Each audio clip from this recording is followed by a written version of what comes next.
का, अंधविश्वास का, मान्यताओं का, परंपराओं का और उन रूढ़िवादी परंपराओं में, उन सड़ी गली परंपराओं में, उस सड़ी गली व्यवस्था में, उस जुल्म की व्यवस्था में, उस अन्याय की व्यवस्था में, उस शोषण की व्यवस्था में उनको मजा आने लगा।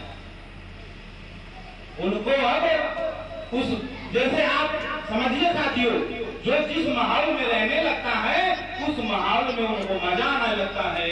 कहते हैं जब गुलाम को गुलामी का आनंद आने लगे, जब गुलामों को गुलामी का आनंद आने लगे तब उनकी गुलामियों को कोई तोड़ नहीं सकता था।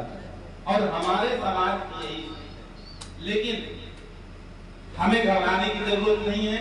हम निरंतर बुद्ध और बाबा साहब का अगर ये विचार इसी तरह चलाते रहेंगे, अरे साथियों बहुत परिवर्तन हो गया। आज से 2-4 साल पहले कोई भगवान बुद्ध को जान मान कर नहीं जानता था, पंचशील क्या है ये कोई पहचानता कर नहीं था। आप समझिए, हम भी 2-3 साल से जुड़िए, अभी 2-3 साल ये जो हमारे यहाँ के लोकल के जो साथी है उनके बदौलत ये सब कारोबार चल रहा है। आप सब लोग इसी तरह से रहिए कि हम अभी सर जी ने कहा, कैलाश गौड़ जी ने, इसको हम कैडर कैंप बना देंगे, तो कैडर कैंप में ज्वाइन करिए, मजे लीजिए, आनंद लीजिए, सीखिए और दूसरों को सिखाइए। साथियों, हम जितने यहाँ पर लोग बैठे हुए हैं वो जागे हुए लोग बैठे हुए हैं, वो जागृत लोग बैठे हुए हैं और जागृत लोग ही दूसरों को जगा सकते हैं। मुर्दा लोग और सोए हुए लोग कभी समाज को जागृत नहीं कर सकते साथी। और हमारे समाज की स्थिति तो आज से 600 साल पहले हमारे परम श्रद्धे परम पूज्य संत शिरोमणि कबीरदास जी ने जो समाज की स्थिति है वो बयान कर दिया। कैसे बयान किया था कि एक अजूबा हमने देखा, एक अजूबा हमने देखा, मुर्दा रोटी खात, असमझाने से समझत नाही, लात पड़े चिल्लात। तो हमारा जो समाज है वो मुर्दा समाज हो गया है, वो रोटी खा रहा है, समझाने से नहीं समझने वाला है। जब लात पड़ेगी तो थोड़ा बहुत चिल्लाएगा और लात पड़ने की प्यारा आ गई है, लात पड़ने का समय आ चुका है। ये जो मुर्गा के जो समान हम लोग चल रहे हैं ना, जैसे मुर्गा अगर टेढ़ा रहता है पिंजरे में और जो मुर्गा बाहर निकाला जाता है काटने के लिए वही थोड़ा बहुत फड़फड़ाता है, बाकी सब दाना चुगने में मस्त रहते हैं। वही हमारा समाज का हाल है। जिन लोगों को मार पड़ती है, जिन लोगों को डांट पड़ती है, जिन लोगों के साथ अन्याय होता है, जिन लोगों के साथ अत्याचार होता है, वो तो थोड़ा फड़फड़ाते हैं, थोड़ा फड़फड़ाते हैं, थोड़ा चीखते हैं, थोड़ा चिल्लाते हैं, बाकी समाज सब सो। तो साथियों, घबराने की बात नहीं है। बाबा साहब की स्थिति बहुत खराब थी। जब बाबा साहब इस दुनिया में आए उस समय उनको सड़कों पर चलने नहीं दिया जाता। उस समय उनको कोई दुकानदार सौदा नहीं देता था, उस समय कोई नाई उनके बाल नहीं काटता था, उस समय कोई साधन वाला उनको बैठाता नहीं था साथियों। उस समय महिलाएं पूरा अंग नहीं ढक सकती थी, बहुत खराब स्थिति थी साथियों। कि झाड़ू माथे कमर बंधुआई,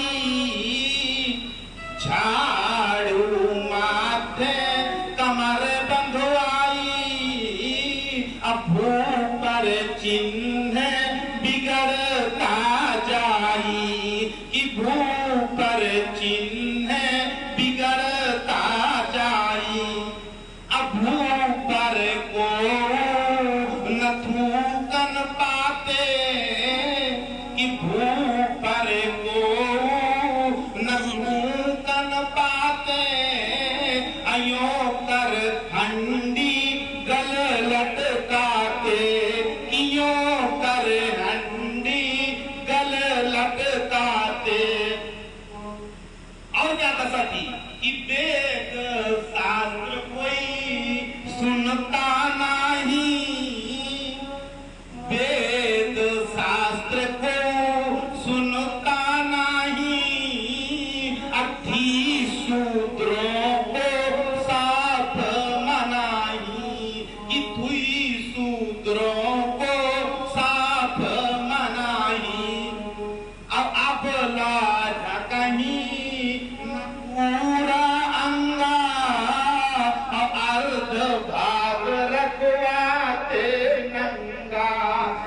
अर्ध भाग रखवाते नंगा अजगारन बहु बेगार तराई।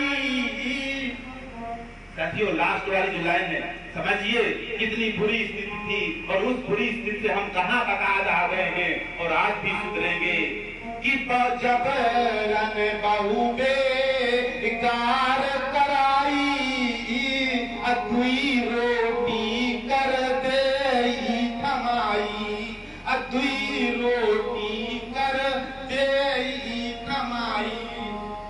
तो साथियों, हम आज उस स्थिति में नहीं हैं, इसलिए हम जितने भी लोग आए हैं उन सबको सुनिए, उन सबको अच्छी तरह से, जो भी यहाँ पर आप सुन रहे हैं, जो बहन बेटियां हमारी बैठी हुई हैं, जो बुजुर्ग बैठे हुए हैं, जो नौजवान बैठे हुए हैं, जो हमारे साथी बैठे हुए हैं, वो सब ये जो मैं बोल रहा हूँ इसको लाइव चलाइए, इसको वीडियो बनाइए, इसको प्रसारित कीजिए। साथियों, हमारे दुश्मनों ने झूठ चीज को बोल